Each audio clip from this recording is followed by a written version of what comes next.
வணக்கம். செல்வகுமாரின் மாலை வானிலை ஆய்வறிக்கை. அதிகாரப்பூர்வ வானிலை அறிக்கைக்கும் இந்திய வானிலை ஆராய்ச்சித்துறை அறிக்கையை பார்க்கவும். 2026 ஏப்ரல் 30 வியாழக்கிழமை மாலை நிலவர ஆய்வறிக்கை.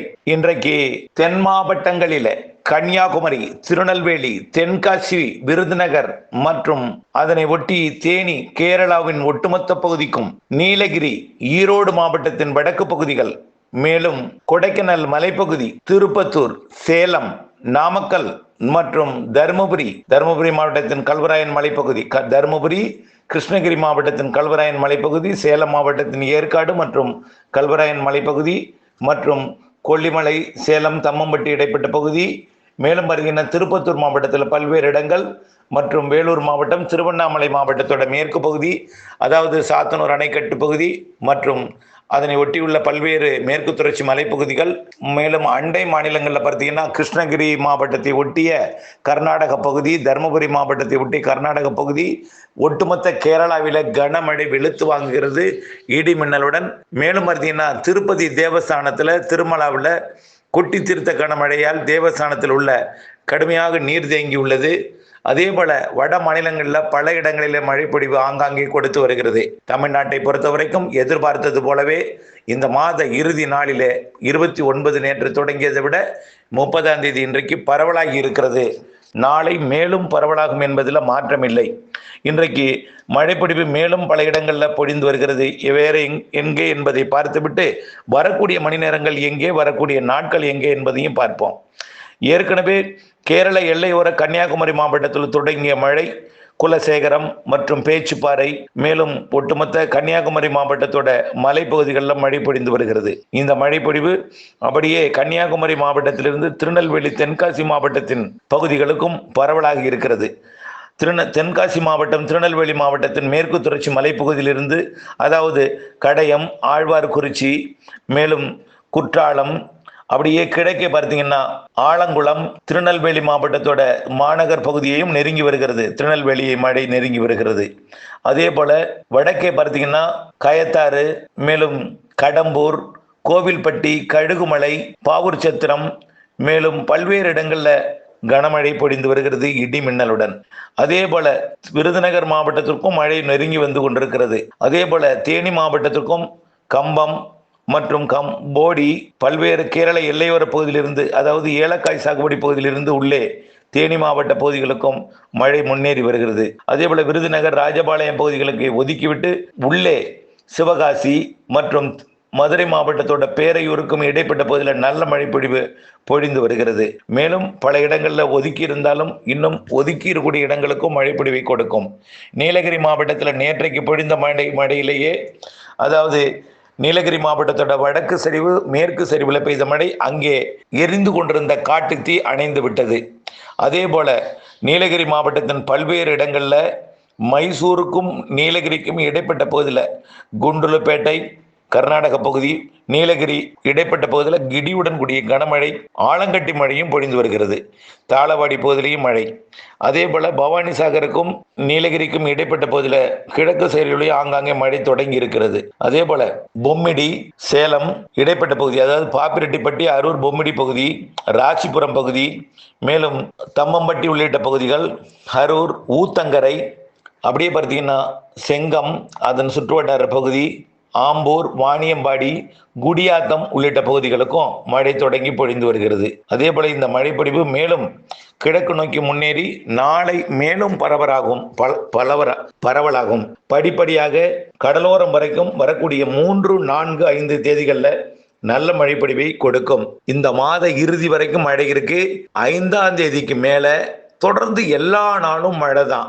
எல்லா மாவட்டங்களுக்கும் மழை இருந்து கொண்டே இருக்கும். பெரும்பாலும் கேரளாவிற்கும், கேரளாவை ஒட்டியுள்ள மேற்கு தொடர்ச்சி மலைக்கும், தென் மாவட்டங்களுக்கும் நல்ல மழை காத்திருக்கு, கனமழை காத்திருக்கு. ஆகவே வியப்பூட்டு மழை போதும் என்கின்ற அளவிற்கு மேற்கு தொடர்ச்சி மலையில மழை காத்திருக்கு மே மாதத்துல. அதே போல தென் மாவட்டங்கள்லையும் பெரும்பாலான பகுதிகளிலையும், அது அப்படியே டெல்டாவின் தெற்கு பகுதி, படிப்படியாக வடக்கு பகுதி, உள்பகுதியெல்லாம் தீவிரமடையும் மழை. ஒட்டுமொத்த வங்கக் கடலோரம் வரைக்கும் கிடைக்கக்கூடிய மழை வங்கக் கடலோரத்தை விட, அதாவது டெல்டாவின் கடலோரத்தை விட தெற்கு டெல்டாவிற்கு கூடுதலாக இருக்கும். அதை விட உள் டெல்டாவிற்கு கூடுதலாக இருக்கும். அதை விட தென்கடலோரம் கூடுதலாக இருக்கும். அதை விட தென் மாவட்டங்களின் உள்பகுதி கூடுதலாக இருக்கும். அதை விட உள் மாவட்டங்கள், கர்நாடக எல்லையோர மாவட்டங்கள் மற்றும் கேரள எல்லையோர மாவட்டங்களுக்கும் கூடுதலாக இருக்கும். மேற்கே போக போக மழையின் அளவு கூடுதலாக இருக்கும். இன்று, அதாவது கடந்த சில நாட்களாக தொடங்கிய மழை படிப்படியாக பரவலாகும் என்று சொல்லியிருந்தோம். படிப்படியாக உள்ளே முன்னேறும், உள் மாவட்டங்களுக்கு முன்னேறும் என்று சொல்லியிருந்தோம். இப்பொழுதே முன்னேறி கொண்டிருக்கு. நாளை மறுநாள் மற்றும் 3ஆம் தேதிக்குள் அது கடலோரத்தை எட்டிவிடும். இன்றைக்கே அது மதுரை, திண்டுக்கல் மற்றும் கொடைக்கானல் மலைப்பகுதி, அப்படியே புதுக்கோட்டை, சிவகங்கை மாவட்டம் வரைக்கும், அதே போல தூத்துக்குடி மாவட்ட கடலோரம் வரைக்கும் கொடுப்பதற்கு வாய்ப்பு இருக்கு. தூத்துக்குடி மாவட்டம் கடலோரம் வரைக்கும் கொடுப்பதற்கு வாய்ப்பு இருக்கு. அதே போல நீலகிரி மாவட்டத்திலையும் பெரும்பாலும் பரவலான மழைப்பொழிவை கொடுத்து கோயம்புத்தூர் மாவட்டத்திலையும் ஆங்காங்கே கொடுப்பதற்கு வாய்ப்பு இருக்கு. கோயம்புத்தூர் மாவட்டம் பாலக்காட்டு கணவாய்க்கு இன்றைக்கே வாய்ப்பு இருக்கு. ஒருவேளை பாலக்காட்டு கணவாயில ஒரு சில இடங்களை கொடுத்து விட்டு உள்ளே ஈரோடு மற்றும் சேலம், நாமக்கல், திருச்சி மாவட்ட மாவட்டங்களுக்குள்ளரையும் அப்படியே வாணியம்பாடி, திருப்பத்தூர் மற்றும் திருவண்ணாமலை மாவட்டங்களுக்கு வந்து கொடுத்தாலும் இடையில ஒதுக்கி இருக்கக்கூடிய இடங்களுக்கு நாளை கொடுத்து அதாவது ஒதுங்கி இருக்கக்கூடிய இடங்களும் கொடுத்து வங்க கடலோரம் வரைக்கும் நாளையே வந்து கொடுப்பதற்கு வாய்ப்பு இருக்கு.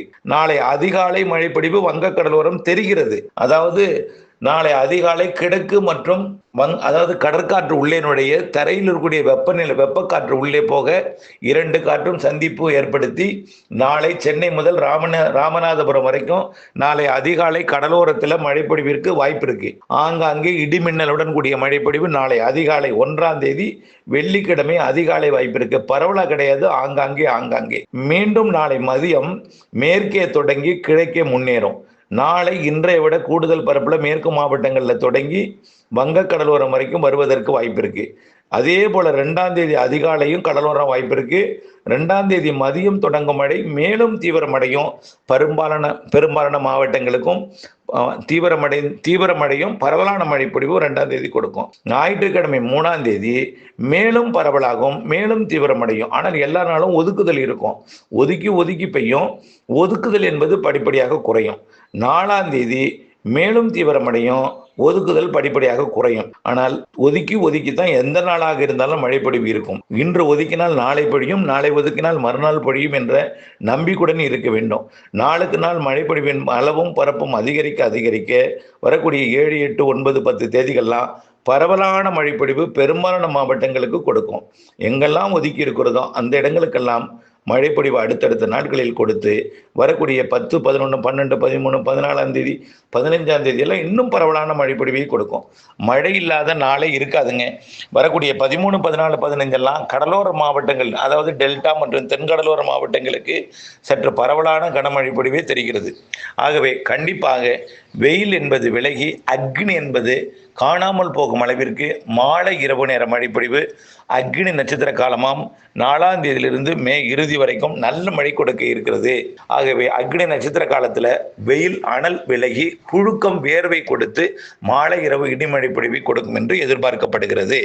பெரும்பாலான மாவட்டங்களுக்கு மழைப்பொழிவு கொடுக்கும். தினசரி மழைப்பொழிவு மேற்கு மாவட்டங்கள், தென் மாவட்டங்கள், கர்நாடக எல்லையோர மாவட்டங்கள், உள் மாவட்டங்களுக்கு கொடுக்கும். கடலோரத்திற்கு தினசரி ஒரு வழித்தடத்தை வைத்து கடலோரம் வரும் பொழுது ஒதுக்கி மழைப்பொழிவை கொடுத்தாலும் ஒதுக்கி இருக்கக்கூடிய இடங்களுக்கு அடுத்தடுத்த நாட்களில் கொடுக்கும். ஆகவே இந்த தேதியில உங்க இடத்துக்கு மழை பெய்யுங்கிறது துல்லியமா ஒரு தேதியையும் நேரத்தையும் சொல்ல முடியாது. ஆனால் எல்லா நாளும் மழை இருக்கு. வரக்கூடிய 4ஆம் தேதியிலிருந்து மாத இறுதி வரைக்கும் மழைப்பொழிவோட அளவும் பரப்பும் கூடியிருக்கும். 10, 11, 12, 13, 14, 15ஆம் தேதியெல்லாம் நிகழ்வால் காற்றழுத்த தாழ்வு நிலை மழை தீவிரமடைந்து நல்ல ஒரு மழைப்பொழிவை கொடுக்கும். ஆனால் நிகழ்வு கரை கிடக்கும் இடம் தமிழ்நாடு கிடையாது. நிகழ்வு பரவலான ஒரு காற்று சுழற்சியாக உருவாகி தீவிரமடைந்து விலகி செல்லும் பொழுது அது நெருங்கி வந்து அதாவது உருவாகும் இடத்திலிருந்து சுற்றளவு கூடுதலான ஒரு காற்று சுழற்சியாகவும் பிறகு தாழ்வு நிலையாகவும் தாழ்வு பகுதியாகவும் உருவாகி விலகி செல்லும் வரைக்கும் நல்ல மழைப்பொழிவு கொடுப்பதற்கு வாய்ப்பு இருக்கு தமிழ்நாட்டிற்கும். அதே போல அரபிக்கடல் நிகழ்வு கேரளா, மேற்கு தொடர்ச்சி மலை, தென் மாவட்டங்கள், மேற்கு மாவட்டங்கள், கர்நாடக எல்லையோர மாவட்டங்களுக்கும் இருக்கு. ஆக மழைப்பொழிவு படிப்படியாகத்தான் அதிகரிக்கும், படிப்படியாகத்தான் பரவலாகும். ஒதுக்கித்தான் பெய்யும். இன்று ஒதுக்கினால் நாளை பொழியும் என்கின்ற நம்பிக்கை வேண்டும். 4ஆம் தேதி தான் கொஞ்சம் பரவலான மழைப்பொழிவு கிடைக்கும். ஆனால் தினசரி மழைப்பொழிவு படிப்படியாக பரப்பில் அதிகரிக்கும். ஒதுக்குதல் என்பது குறையும். ஒதுக்கி இருக்கக்கூடிய இடங்களுக்கு அடுத்தடுத்த நாட்களில் பொழியும். பொறுமை வேண்டும். படிப்படியாக வெப்பமும் குறையும். இணைந்தே இருங்கள் அப்டேட்ஸுடன். நன்றி.